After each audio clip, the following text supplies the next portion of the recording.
Gestures. Let's talk about them this week, and I know the irony about talking about hand gestures given that my gestures are a little different than the average person's. But there's some discussion that we need to have about them because they are a part of public speaking and they can help or they can detract from yourself and what you look like on stage. So let's just start at the basics. They can be distracting.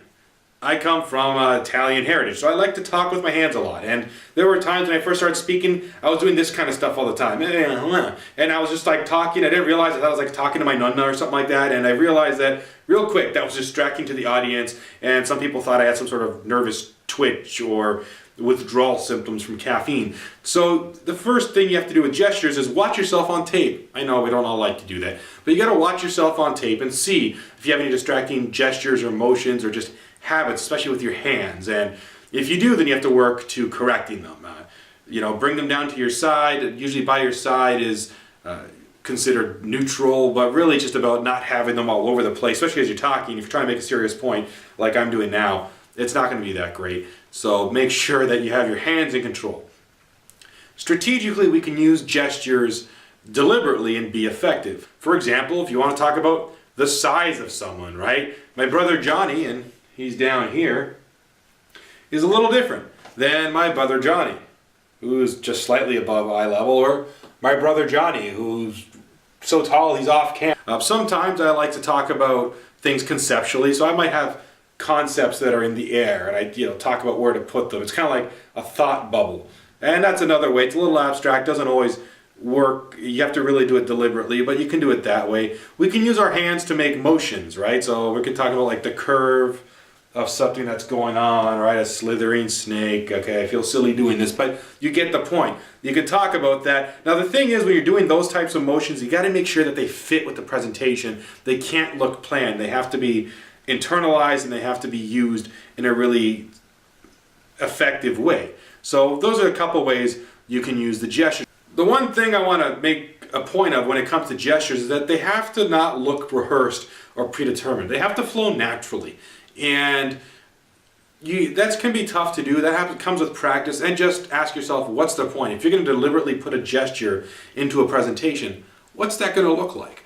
And does it make sense? And again, you might want to tape yourself or take photographs and see if that actually works. And then you have to try to build that in. But I hate going to presentations and it just looks so predetermined. It's like, a box was this big. It just doesn't work. It doesn't seem natural. So don't announce the gesture. It should complement what you're saying. I think that's the point that I'm really trying to make. The other thing to consider with gestures is there's something called framing, and quite often, two hands are more powerful than one, and we want to keep our hands somewhat in proportion to our face or our body or whatever. And so we want to speak like this. Some people call this Mussolini hands, by the way. I don't know. So I guess if you're a dictator, this is a very powerful place to speak from. But the idea is to keep your hands fairly parallel to each other when you're making just sort of a generic point and going from there. The other thing to think about is it's okay. I've sometimes seen training manuals or presentation coaches say, well, use your right hand versus your left. It doesn't really matter. The only study I found that was conclusive said that speak with your dominant hand. So if I'm a lefty, so I speak a lot with one hand with my left, and that's okay. And it's going to be more powerful and more impactful because it's going to be more natural to me as opposed to me trying to use my right. And even now I just feel really, really uncomfortable.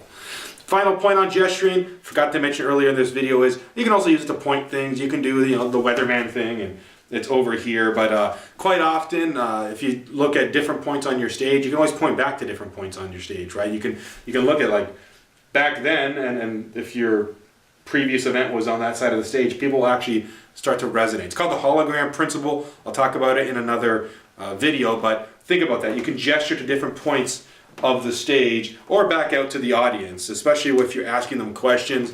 Nice open hand gesture is nice to ask them a question, especially if you want to try to avoid some confusion. And sometimes you ask the audience a question, they don't know if it's rhetorical or they want an answer or a reflection. So this can sometimes help direct it to them because you're actually literally giving them a chance to speak. So those are some points on gestures. If you like what you saw, consider subscribing to my newsletter on the website that appears below. Go there, sign up. Every week you get a video tip from me, an audio lesson with text, and a bunch of public speaking resources, as well as updates on what I'm doing in the speaking world. So go to the website, sign up, and I'll see you next time.